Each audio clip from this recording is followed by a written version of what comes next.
हिंदी की पाठशाला में आप सभी का स्वागत है। मैं आपको पदबंध पढ़ा रही हूँ, जिस पे मैंने अभी तक 3 वीडियो अपलोड किया है।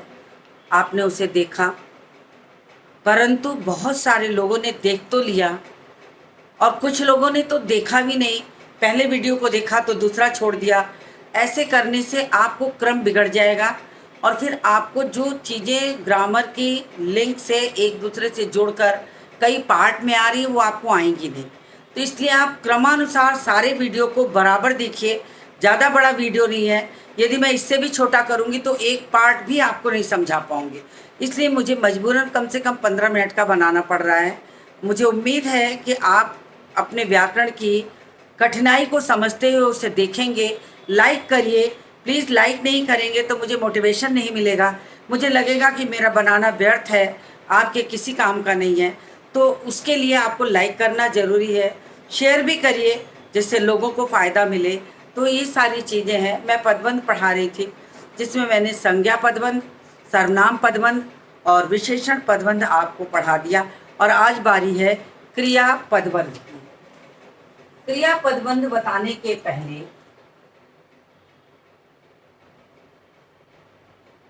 क्रिया पदबंध, अब मैं क्रिया समझा दूं पहले आपको कि क्रिया क्या होती है। किसी कार्य के करने या होने की जो प्रक्रिया होती है वो क्रिया कहलाती है। यानी जैसे राम खाना खा रहा है, वह पढ़ते पढ़ते सो गया। अब देखिए, जो काम कर्ता द्वारा किया जा रहा है वो क्रिया है। प्रायः पदबंध के रूप में यदि देखा जाए तो जो लोग क्रिया को अच्छी तरह पढ़े होंगे या जानते होंगे, वो जानते होंगे कि किसी भी वाक्य को पूर्ण करने के लिए मात्र एक क्रिया से वाक्य की पूर्ति बहुत कठिन हो जाती है। अगर हम ये भी कहें कि राम जाता है, तो जाना भी क्रिया है और है भी क्रिया है। तो क्रिया के जो तमाम भेद होते हैं, जैसे समापिका क्रिया, सहायक क्रिया, मूल क्रिया, इन सारी क्रियाओं को मिलाकर कभी कभी हमें एक क्रिया बनानी पड़ती है। कंटिन्यूअस वाले जितने सेंटेंस होते हैं वो सारे सेंटेंस में रहा है, रही है, खाना खा रहा है। अब अगर मैं बात करूं कि खाना खा रहा है, खाना खा रहा है, अब देखिए खाना, रहना, होना, ये अपने में तीनों एक क्रिया है। ये खाना एक क्रिया हुई, एक क्रिया तो मूल रूप से खाना हो गई। फिर रहना एक क्रिया हुई, रहा जिससे होता है। फिर है जो है वो होना क्रिया से बना है, होना। अब ये तीनों क्रियाएं, रहा क्रिया से बना, खाना क्रिया से बना और होना। अब होना से है बना, रहा से, रहना से रहा बना और खाना से, और तीनों को मिलाकर एक क्रिया बन रही है, खाने की प्रक्रिया। खाने की प्रक्रिया। अब खाने की प्रक्रिया में यदि कंटिन्यूअस वाले सेंटेंस हैं तो उसे दिखाने के लिए हमें रहा है, रही है, जा चुका है, परफेक्ट वाले जितने सेंटेंस हैं वो सब दिखाने होंगे। तो वो सब दिखाने के लिए हमें बहुत सारी क्रियाओं को, सहायक क्रियाओं को, समापिका क्रिया को जोड़कर एक क्रिया का काम लेना पड़ता है, उस एक क्रिया को दिखाना पड़ता है। तो पदबंध, क्रिया पदबंध बहुत आसान है। क्रिया पदबंध में जो एक मूल क्रिया चलती है उसके साथ जो सहायक क्रिया प्रयोग में आ जाती है वो सारा मिलकर एक समूह बना लेते हैं और एक क्रिया का कार्य करने लगते हैं। जैसे मैंने यहाँ लिखा है खाना खा रहा है, अगर मैं इसी को लिख दूं राम खाना खा रहा है,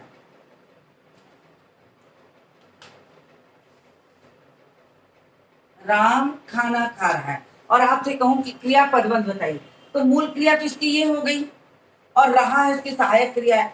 लेकिन ये समूह बना रहा है, ये एक समूह बना रहा है, और ये समूह जो बन रहा है ये वास्तव में जो समूह है वही क्रिया पदबंध है। क्रिया पदबंध यही है। तो क्रिया पदबंध बहुत आसान है। जो क्रिया, मूल क्रिया, सहायक क्रिया, समापिका क्रिया मिलकर एक क्रिया बनती है वही वास्तव में मूल क्रिया है, यही यहाँ पर कहा गया है। तो मैं इसी को अब समझाने चल रही हूँ, तो मैं इसको रफ करके फिर लिख करके आपको समझाती हूँ।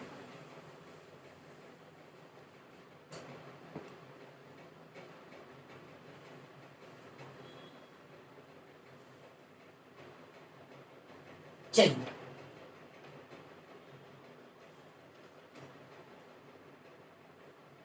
वाक्य में जहां वाक्य में वाक्य में जहां अन्य शब्द वाक्य में जहां अन्य शब्द पद के रूप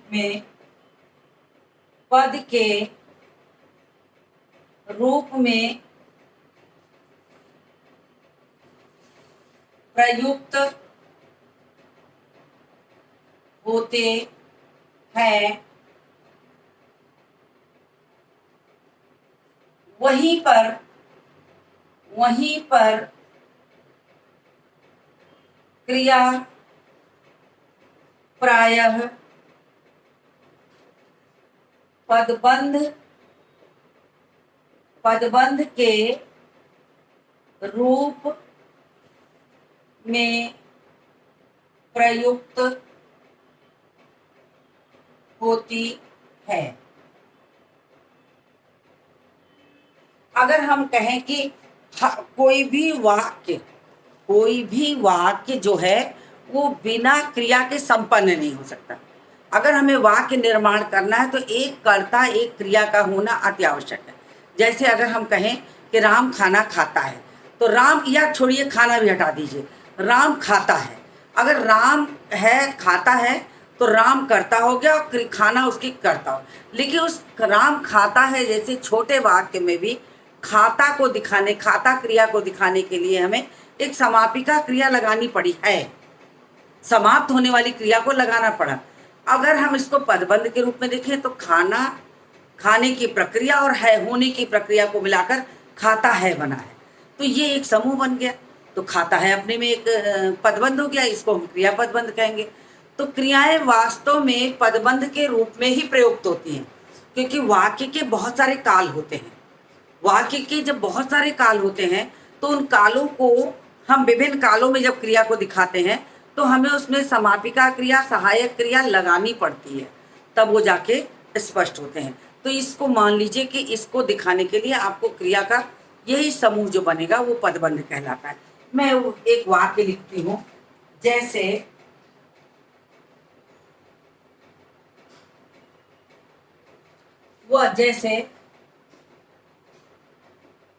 वह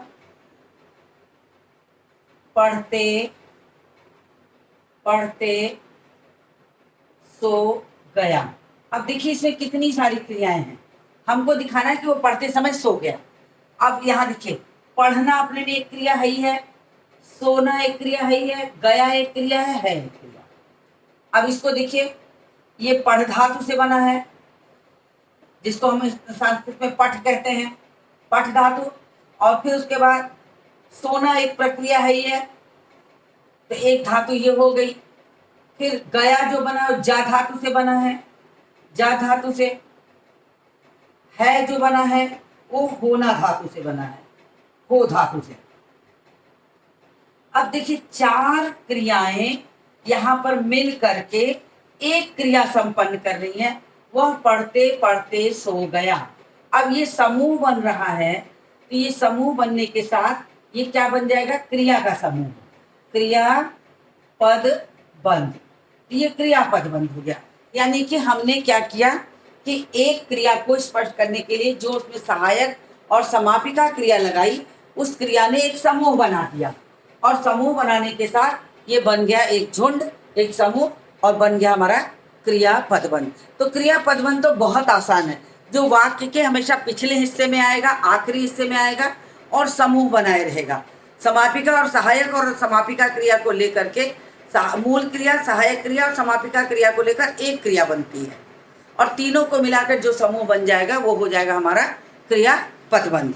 तो इतना आपको समझ में आ गया होगा। तो मैं नीचे वाला यहाँ रख करती हूँ, क्योंकि आपको समझाने के लिए मैंने इसको लिखा था कि चार क्रियाएं जो हैं वो कैसे यहाँ दिख रही हैं। तो और दूसरा वाक्य लिखती हूँ,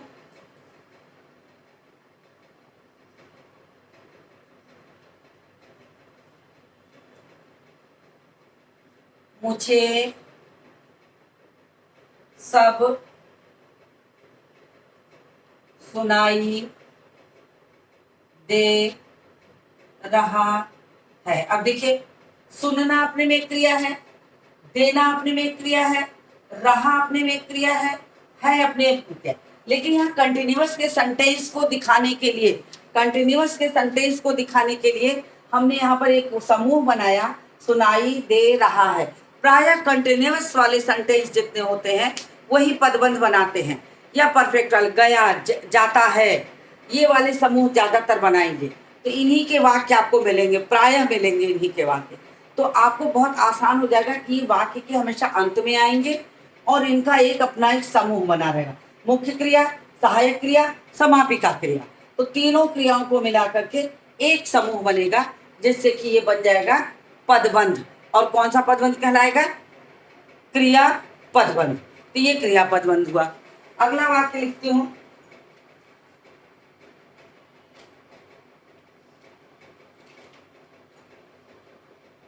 मेरा मित्र आ चुका होगा। अब देखिए, मैंने थोड़ा सा सेंटेंस को दूसरी तरीके दिखाया।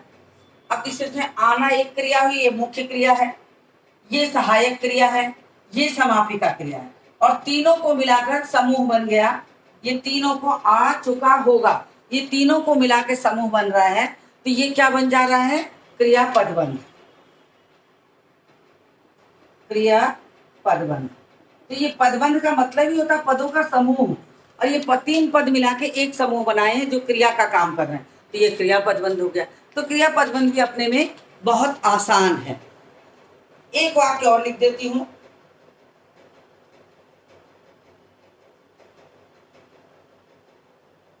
वह रोज मेरे घर आ जाता है। वह रोज